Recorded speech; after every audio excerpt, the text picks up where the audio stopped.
Hello everybody, it's me, it's PokemonTripHD. Welcome back to some more Dragalia content. In today's video, I'll be going over the Madcap Misfits Summon Showcase, which kicks off tonight at reset or tomorrow, of course, depending on your time zone.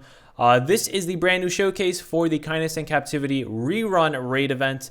This event will feature flame adventures and the dragons. So yeah, I'm going to go over these really quickly and basically say whether I think you should summon or not. I'm also going to give my sort of pre-evaluation on these units, and if you are going to summon, some things you should probably keep in mind, and whether I'm going to summon or I'm not going to summon. So of course, the big topic of debate is going to be right here with Chelsea. Now of course, this banner is going to last 15 days, so you don't have to pull right away. You could wait till the end, wait till new information comes out on the next banner. It might be the Gala, they might do something for Mega Man, who knows? You might want to wait till the end of the banner before you do summon, if you're running low on Worm or something. I also want to say, while I remembered, shout out to Hitros in the Discord. If you guys want to join the Discord, link in the description. But yeah, so Chelsea is a flame bow. She's going to have to compete with Cerise and compete with Valentine's Ezlith. Now, out of those two, Cerise is a likely candidate for 60 mana circles, so that is something you do want to keep in mind.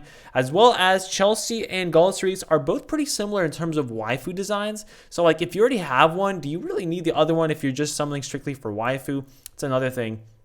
But so yeah, so let's just discuss Chelsea. Let's just hop right into it. So Chelsea is an attacking unit. She's a flame bow, like I already said. Flame is already a pretty saturated pool, so that's already right away, lots of competition there. It does show that she's an attacking unit, so she's going to be one of the DPS units, and yeah, her strength isn't the highest in the game. I believe the highest is what, Ayase with 521 or something around there. So not the highest, but it is pretty high. Her design looks amazing. I love her design. I'll do anything for my Lukey, so don't interfere, okay? That don't interfere, okay, really reminds me of that girl from I think Toga from My Hero Academia. But yeah, so Chelsea is a yandere. Just look at her design. Just look at her design. She's a yandere. She's a yandere and a half, if I've ever seen one. Also, I really love in this picture how there's a little Luca doll right here in the corner. That's so cute. And then she's also holding a dagger, which led me to believe she was a dagger, but she's actually a bow, which is a little bit weird. Let's read the adventure details. A Sylvan girl obsessed with Luca or Luki. She she sticks to him like a shadow. It doesn't seem to know when to stop. That can all be quite tiresome, but she must have a good reason, right? And unfortunately, you're not going to find out that reason unless you have her and you can read her adventure story. But yeah, she looks really cute. She has lots of bandages on her too, which is a little bit of a yikes. But yeah, let's just discuss her actual kit. So first up is Love's Liberation. There's not really much to say there, just straight up damage dealing skill. But her skill 2 activates Obsession for 60 seconds. During Obsession, the user's strength is increased by 30%, and they will take damage equal to 3% of their maximum HP every time they attack or use a skill. Furthermore, their HP will restored by 5% of the damage inflicted by Love's Liberation, up to a maximum of 49% of the user's max HP. The effects of Obsession will be removed upon shapeshifting. So there's a lot to unpack there, and if you talk about her abilities, it's going to add even more to unpack there. So basically what this skill does is it activates Obsession for 60 seconds. That's the first thing. Activates a new type of I don't know what it's called, like phase or something, that we've never seen this before. We've never seen Obsession before. This is the first time. And what Obsession does is during that whole 60 seconds, your strength will be increased by 30% throughout the entire 60 seconds. But you're also going to take damage equal to 3% of your max HP every time you attack or use a skill. So you're just going to take damage constantly throughout that 60 seconds. And I'm actually wondering, could you die if you get down to like 1% of your max HP? Could you die from this skill? I'm really interested to see how that's going to work. But also, your HP is restored by 5% of the damage inflicted by Love's Liberation, which is your skill 1. Only from your skill 1, restores 5% of the damage inflicted by that up to a maximum of 49% of the user's maximum HP. Not 50%, only 49%, which is really weird. I'm assuming you're going to restore 49% every single time, because usually, your damage dealing skills deal a lot of damage, and usually your adventures have like a maximum 2,500 HP, something like that, probably way less than that. So I'm assuming you're going to get pretty much 50% of your HP every single time you use that skill 1, Love's Liberation. So basically, you're going to be taking a lot of damage, but then you use your skill 1 and then deal a lot of damage, and then it restores you, and then you just keep taking damage while you're dealing damage. So Honestly, I don't think you're going to be at a low amount of HP often, even with this this skill 2, which takes damage, because Love's Liberation will likely restore, like I said, 50% of your HP every single time. I also want to mention, I believe the modifier on that skill 1 is 950% damage. Also, my phone almost died. 950% damage, of course, flame damage. So it's about average for skill 1s. I feel like it's about average. It might be a little low, to be honest. I believe comparing to Gaulosaurus, it's about equal, but Gaulosaurus also can be upgraded depending on how many buffs you have. So it's a little weaker in that regard, which is a little unfortunate. But however, she does have, like I said, Obsession on her skill 2, which increases her strength by 30%, which is a really big increase. And then also, it has no secondary effects on that skill 1, so I'm assuming the skill 1 is going to be very quick to recharge. I believe it's already been confirmed to be under 2 full chains, full 5-hit chains, because from the video, the video that's for the not Shitty Summon, the video for that the Twitter released, or it's also on YouTube, I believe.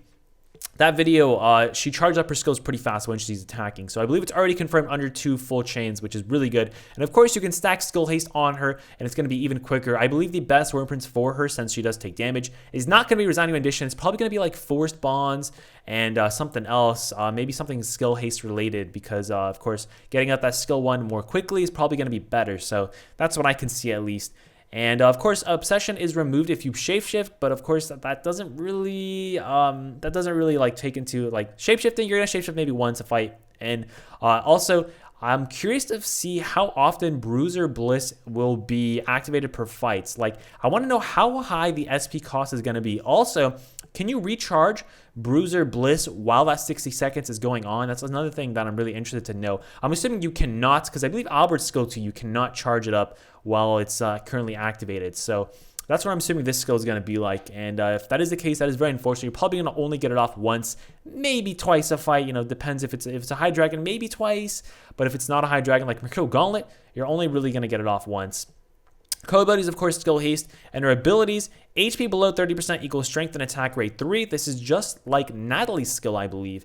And then stun res, which is good for HMS, and then obsessive love 2. When the obsession effect is active, increases strength by 30% and decreases defense by 20%. So I believe this means you're going to take more damage if you get hit, but you're also going to be dealing 30% more damage, and of course this is on top of the already 30% more damage. So every time your skill 2 is active, you'll be doing 60% more damage, and if you get at a low amount of HP, you will activate this HP below 30% thing, which means your strength and attack rate is going to go up. But of course, like I said, I don't think you're going to be below 30% often, since your skill 1 will likely restore 50% of your HP every single time. And yeah, so we'll have to see, again, we'll have to see how it actually works out when she's released, and we can actually test her, see if this HP below 30% skill will even, take into effect at all. But it is going to be a little bit risky when you use her. She's kind of like Natalie in terms of that risk, but she will have insanely high DPS.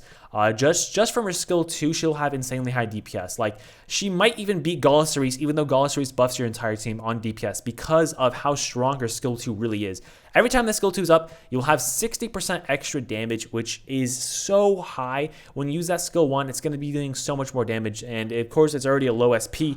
Skill 1, so she's gonna be really, really good. She's also really, really cute. And yeah, do I think you should pull specifically for her though? Like I said, you probably already have Valentine's Ezreal. Valentine's Ezreal has more use in Mercurial Gauntlet up to level 50, and past level 50, where there's purple claps where you take damage. I don't think Chelsea's gonna be that good, because again, you're taking damage just from her skill 2, and she's a ranged, meaning she's gonna take even more damage from those claps, and she might die. And yeah, it's gonna be really tricky to use her. But if you can use her effectively, I do think she'll be a force to be reckoned with, just like Natalie. If you can use Natalie correctly, she will be a force to be reckoned with. Up to level 50, I think she'll be great.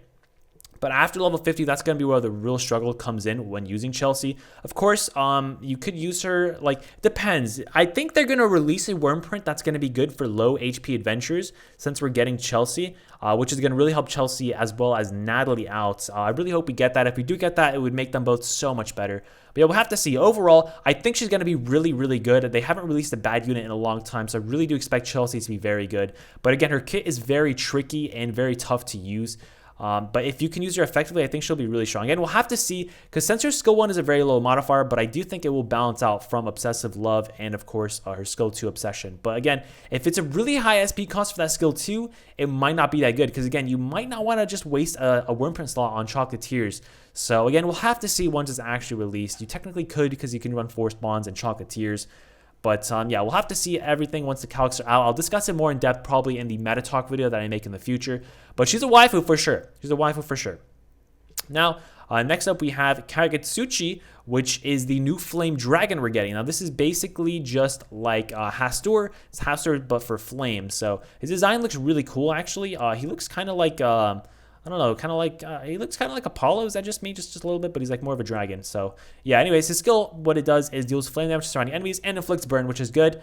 But his abilities, flame strength plus 45% and flame prime strength plus 15%. Now, something you need to keep in mind with the primed abilities is the primed strength activates not additive on that strength plus 45%, but multiplicative on that strength plus 45%. So it's like a normal Ifrit or something that you have on your adventure, and then you get a plus 15% strength boost on top of that. So it's not going to be a 60% strength boost. It's going to be 45, like 1.45 times your strength, and then also 1.15 times that already 1.45 times. So it's like I don't know. I'll do the math right now on my calculator really quick.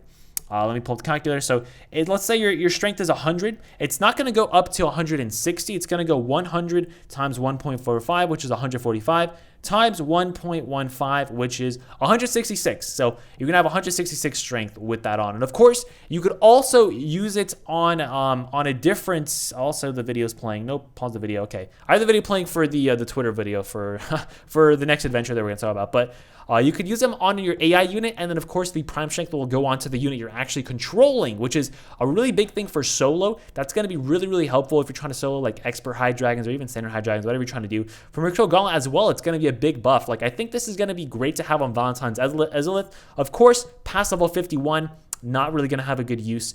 But overall, he's pretty much on par with the normal flame strength plus 60% strength, oh my god, I don't know what I'm saying. He's pretty much on par with Agony and Cerberus. However, Cerberus will probably still be better because her skill deals damage, burns, and has a defense job. So I would say Cerberus is still better, and you should not pull for him. And as well, Konan Asakya is just going to be overall the much better dragon. But again, if you have him on an AI unit, he has a real good niche there. That's a real place I would see Kagutsuchi really shine. And then, of course, next up, we're going to talk about Yuya. I don't really have much to say about Yuya besides he is a new 4-star flame dagger that we're getting. Finally, a new flame dagger. I think Chelsea was originally going to be a dagger, but then they made Yuya, and then we're like, no, we don't want to release 2 flame daggers at the exact same banner, so we'll just make Chelsea a bow. That's what I think they did. But yeah, Yuya's here, and I don't know if Yuya's a guy or a girl, but Yuya's hair looks amazing. Like, that looks like the... you know those jocks or whatever in those animes for those high school animes? That's what Yuya looks like.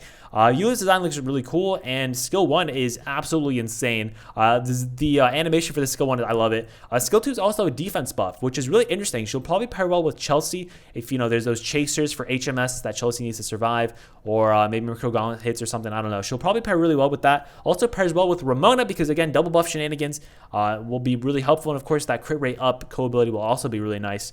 For the daggers. So I'm assuming Yuya is going to be better than Ezolith, normal Ezolith, because normal Ezolith is pretty trash. But normal Ezolith also is getting 60 mana circles soon, so we'll have to see, I guess.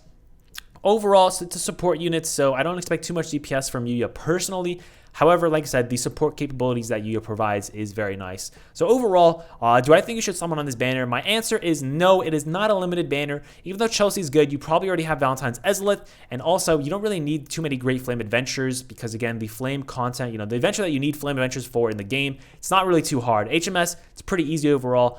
There's already tons of great flame adventures out there. Miracle Gauntlet isn't very difficult. You don't even need to use flame adventures until you get to 51 plus, and even then, 51 plus is ridiculously hard. I haven't even done those yet. So overall, I don't think you should summon. But if you do summon, I won't blame you. I do think Chelsea's going to be very good. She's a waifu. I might personally summon just for Chelsea. We'll have to see. I do think she's going to be pretty good for time attacks. There's 4 DPS runs on HMS. I think she's going to be very good for those. But yeah, hopefully the video wasn't too long. Hopefully you guys did enjoy. If you did enjoy, have yourselves a great day. Even if you didn't enjoy, have yourselves a great day. Let me know what you think about the banner and if you're going to pull or not.